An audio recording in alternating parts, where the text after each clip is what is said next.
Ya halo selamat pagi listener, selamat pagi Anda semua, senang sekali kembali kesempatan kali ini Heartline Coffee Morning hadir dari Max Coffee Benton Junction, Lipo Village, Tangerang. Saya Ria Masilitonga dan juga rekan saya Bung Jose Marwan. Ya selamat pagi Heart Listener, menyapa juga untuk Heart Listener yang betul. ada di Heartline Network yang pada pagi hari ini juga memantau atau mendengarkan siaran kita di Lampung ya, di Heartline Lampung 91,7 FM Lampung. Kemudian juga di 94,4 FM Heartline Samarinda.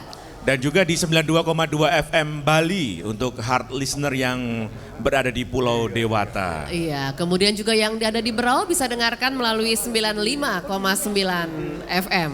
Oke, dan juga untuk Anda yang memantau kita di radio streaming www.heartline.co.id atau heartlineradio.com, dan juga Anda yang nantinya akan menyaksikan kita juga di channel Heartline Network ya di YouTube. Anda bisa mengakses siaran kita ini. Pada pagi hari ini Ria, kita akan mengangkat satu topik yang sudah panas sih sebenarnya, walaupun belum terasa panas-panas benar gitu ya. Iya betul, sudah terasa atmosfernya. Sudah terasa atmosfernya, karena kemarin sudah banyak banget isu juga pekerja-pekerja asing yang datang ke Indonesia, ya kan? Dan ternyata sampai sekarang ini banyak perusahaan-perusahaan besar yang masih mempekerjakan tenaga-tenaga asing. Betul. Bahkan lebih banyak lagi begitu ya. Iya. Iya. Topik kita pada pagi hari ini, Heart Listener, adalah bagaimana mengelola manusia Indonesia di era masyarakat ekonomi ASEAN atau MEA. Nah, karena itu kita menghadirkan beberapa narasumber. Yang pertama saya akan perkenalkan adalah Pak PM Susbandono. Beliau ini adalah Senior Advisor BOD Star Energy dan juga former VP SR dari Medco. Pak Susbandono, saya ingin menyapa beliau dulu. Selamat pagi, Pak. Selamat pagi Indonesia, selamat pagi Pak Yose, selamat pagi Ria. Iya, selamat pagi. Oke, lalu di sebelahnya ya kan ada Pak Suherman Wijaya. Beliau adalah akademisi dari Prasetya Mulia. Pak Herman, selamat pagi. Selamat pagi Pak Yose, Mbak Ria, dan juga seluruh pendengar Hotline di Indonesia. Oke. Semangat Dan yang selanjutnya adalah Pak Lawrence Ivan Taruman. Ya, beliau adalah Country Director Indonesia AMC Training Group. Pak Ivan, selamat pagi. Selamat pagi semuanya, selamat pagi Hotline. Iya. Selamat pagi Pak Yose. Biasa Iya. panggil Pak Lawrence, Pak Pagi, Ivan, Pak. Pak Ivan aja cukup. Pak Ivan. Oke. Dan yang terakhir adalah Pak Joko Kurniawan, Senior Business Consultant. Pak Joko, selamat pagi. Selamat pagi Bung Yose, selamat pagi. Iya, Selamat selamat pagi pagi, Heart Pak Listener. Joko. Baik, Heart Listener yang memantau kita juga bisa berinteraksi melalui WhatsApp ya di 0855 885 1006 untuk memberikan komentar Anda ataupun juga pertanyaan Anda seputar topik kita pada pagi hari ini. Dan yang pertama saya ingin tanya dulu deh ke Pak Susbandono ya, Ria ya. Pak Sus Dari dulu sebelah pertama kiri ya. nanti ke kanan gitu ya. Searah jarum jam ya. Iya. Pak Sus nih ngomongin soal MEA. Iya. Indonesia ini sebenarnya siap nggak sih menghadapi MEA ini, Pak? Mas Yose yang terhormat, saya harus mengatakan siap. Oh, luar Mengapa- biasa. Saya pikir tadi mengatakan tidak siap gitu. Mengapa saya harus mengatakan siap?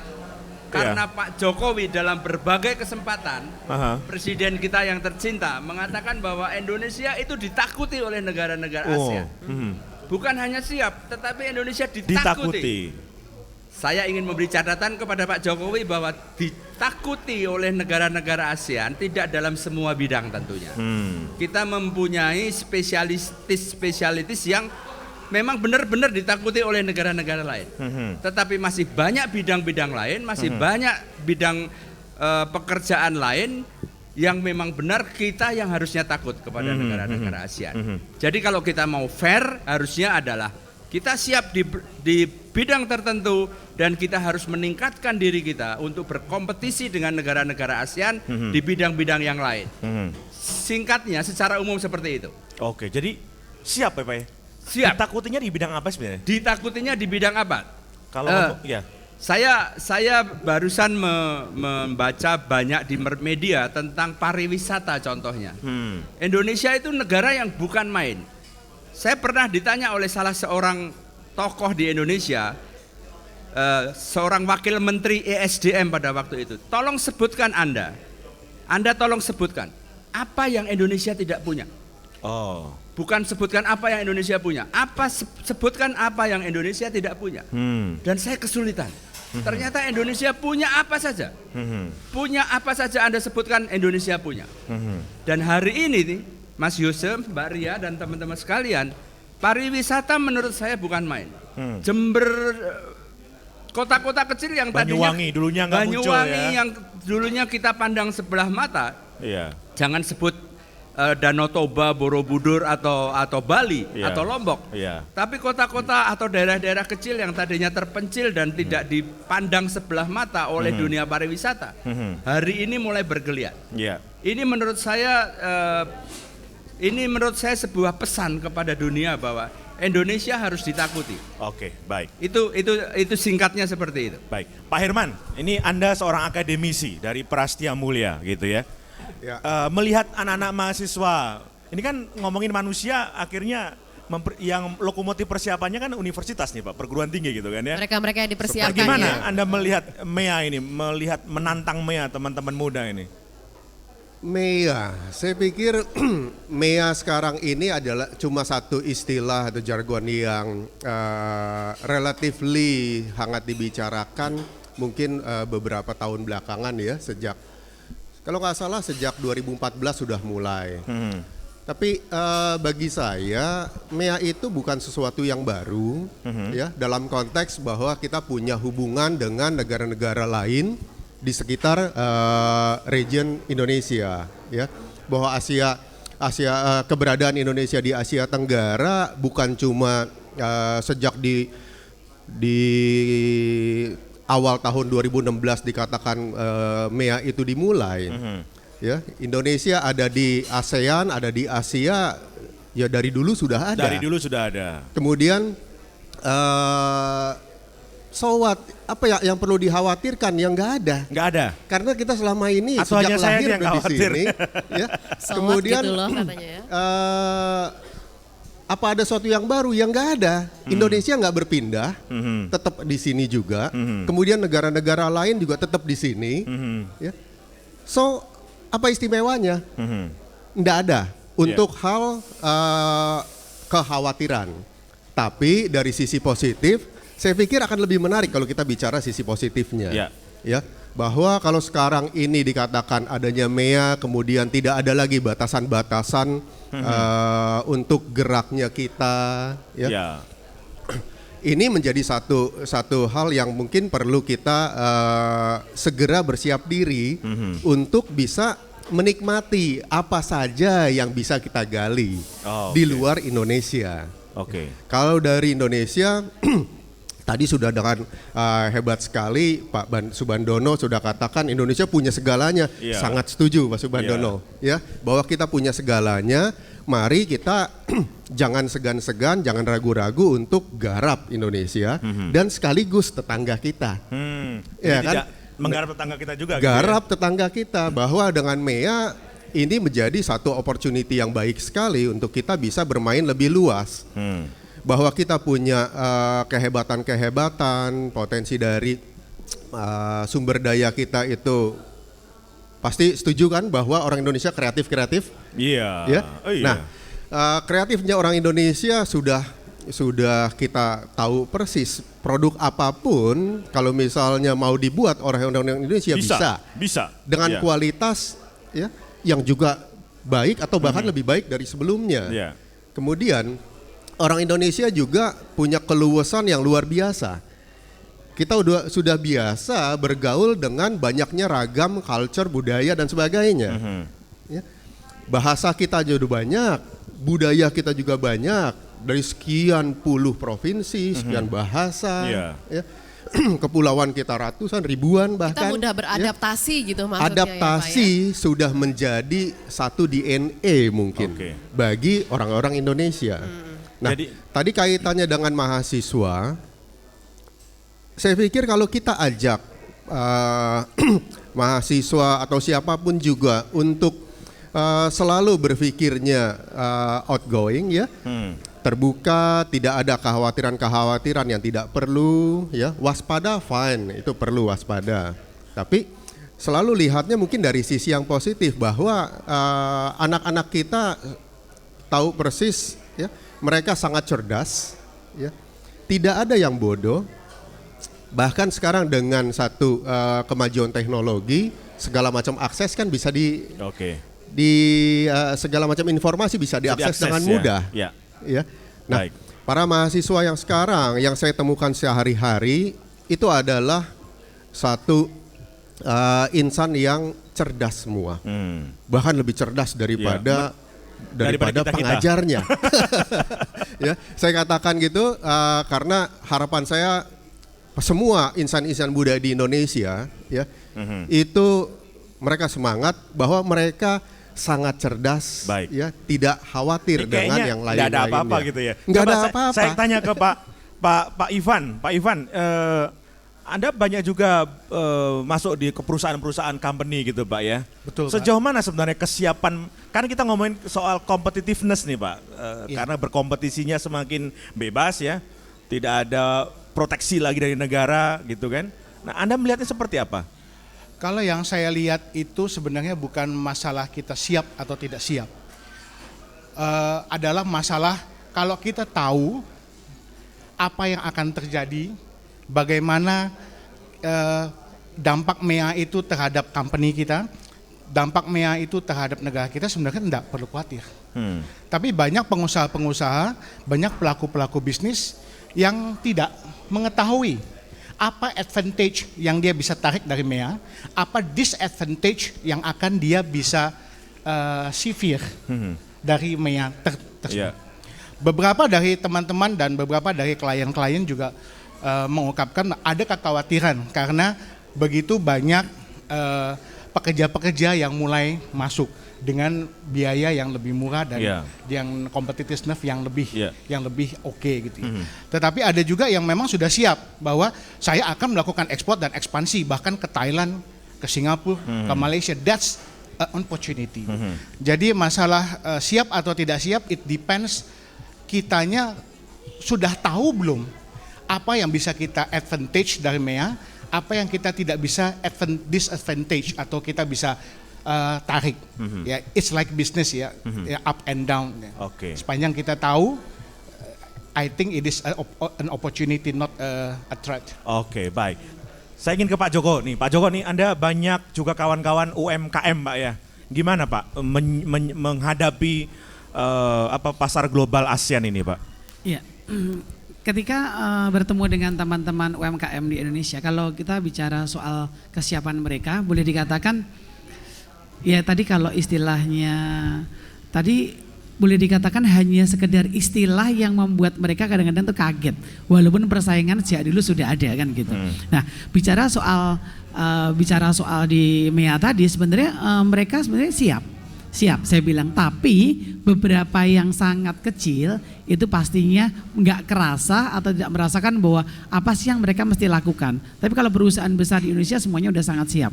Nah, bicara soal MEA itu bicara soal peluang sebenarnya. Kalau saya bicara soal peluang, karena kita akan lebih mudah produk-produk UMKM kita masuk ke negara-negara ASEAN di Asia.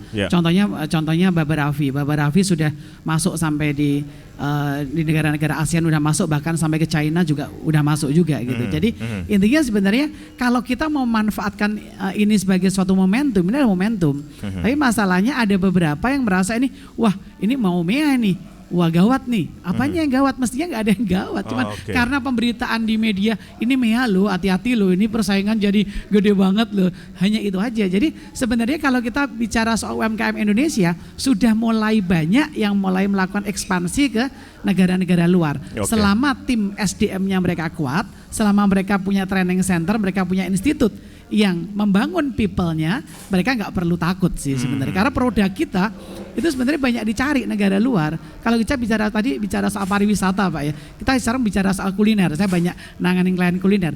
Kuliner kita yang dieksplor itu banyak kuliner di Indonesia Barat ya, lebih kopi tiam itu kan Indonesia Barat ya gitu, lebih banyak makanannya mie, model-model gitu. Tapi sebenarnya Indonesia Timur itu kan kalau dieksplor, bayangkan tuh dieksplor makanan Indonesia Timur bisa masuk sampai ke Vietnam, bisa masuk sampai ke Filipina dan yang lain, mestinya sih akan sangat dahsyat. Jadi peluangnya besar sekali, tapi masalahnya apakah kita memanfaatkan atau tidak gitu.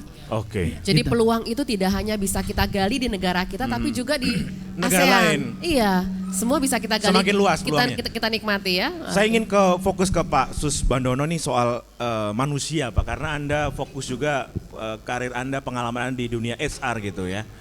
Ini kemarin kan banyak juga pekerja-pekerja asing mulai datang nih, di sosmed ramai kali tuh isunya, wah mulai kebanjiran lah dari Tiongkok lah dan sebagainya gitu kan. Anda melihat sebenarnya kalau saya baca bukunya Mukhtar Lubis Pak, Manusia Indonesia gitu kan, ciri-cirinya tuh kayaknya banyak yang negatif tuh, munafik, nggak bertanggung jawab gitu kan. Nah bagaimana nih Pak, Anda melihat kualitas manusianya sendiri? Mas Yose, pendengar Heartline yang tercinta, saya kebetulan bergerak di bidang dunia oil and gas, minyak dan gas bumi di Indonesia. Sejak tahun 1980-an, saya sudah bekerja di sebuah perusahaan asing, dan pada waktu itu pun 30 atau 40 tahun yang lalu atau 50 tahun yang lalu, di dunia perminyakan di Indonesia itu bertemu dengan orang asing yang bekerja di Indonesia itu sudah sangat biasa. Sebut saja sebuah perusahaan besar pada waktu itu yang namanya Caltex, itu 40 atau 60% tenaga kerjanya adalah asing at that time. Nah sekarang Anda kalau Anda ke Chevron yang dulu adalah Caltex, mungkin Anda cuma melihat 10% atau 5% dari pegawainya yang asing. Artinya apa? Artinya dunia industri perminyakan sudah terbiasa dengan orang asing, expatriates at that time, dan sekarang mulai berangsur-angsur orang Indonesia menguasai perminyakan di Indonesia. Kalau Anda transfer knowledge dari mereka. Transfer knowledge, transfer pengalaman, transfer teknologi dan sebagainya. Kalau Anda pergi ke daerah Timur Tengah, ke Oman, ke Abu Dhabi, itu ke Dubai, Di itu Mesir juga banyak orang itu Indonesia. banyak sekali orang Indonesia, dan bukan TKW, bukan tenaga kerja pembantu rumah tangga, tetapi engineer, bahkan juga sampai ke level operation superintendent, manager dan sebagainya. Kalau kita bicara mengenai orang Indonesia, kualitas manusia Indonesia, itulah sebetulnya gambar kecil dari manusia Indonesia secara keseluruhan. Kalau kita mau, kalau disiapkan, kalau kita terencana, maka sebetulnya kita bisa merebut apapun juga.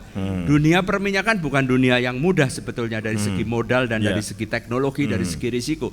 Tapi kita mau, kita mampu. Ada beberapa atau banyak perusahaan perminyakan di Indonesia yang sekarang sudah didominasi oleh orang-orang Indonesia. Pertamina ada 100% orang Indonesia.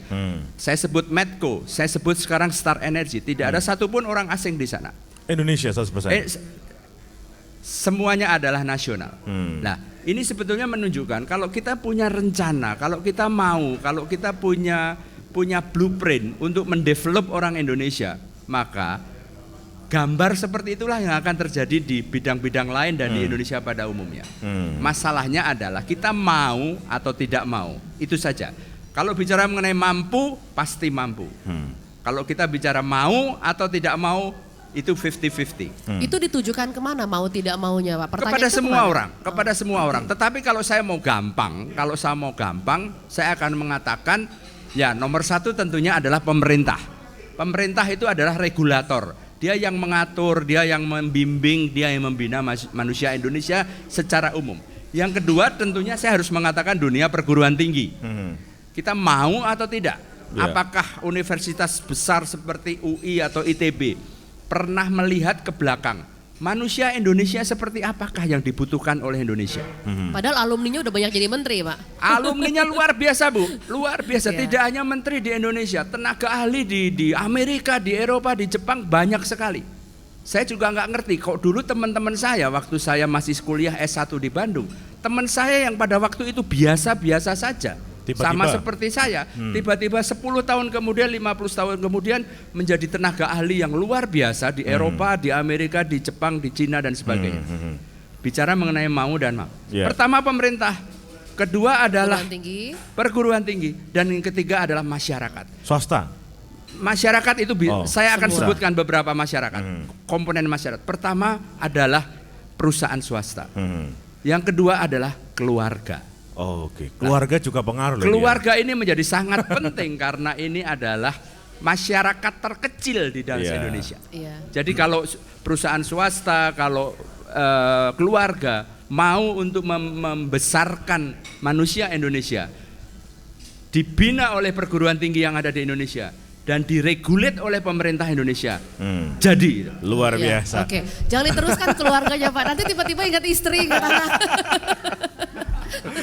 Oke, harusnya kita break dulu sebelum kita lanjutkan perbincangan kita bagaimana mengelola manusia Indonesia di era masyarakat ekonomi ASEAN. Dan juga tentunya Heart Listener, silakan untuk Anda yang ingin sekali berpartisipasi bisa melalui PIN BB Heartline 54DD9215 ataupun WhatsApp di 0855885106. Kami juga undang Anda Heart Listeners untuk menikmati breakfast di Max Coffee karena memang setiap pagi Anda bisa menikmati breakfast di sini hanya dengan membeli makanan yang ada di Max Coffee. Anda akan mendapatkan Americano ataupun juga tea pada pukul 7 sampai 10 waktu Indonesia Barat.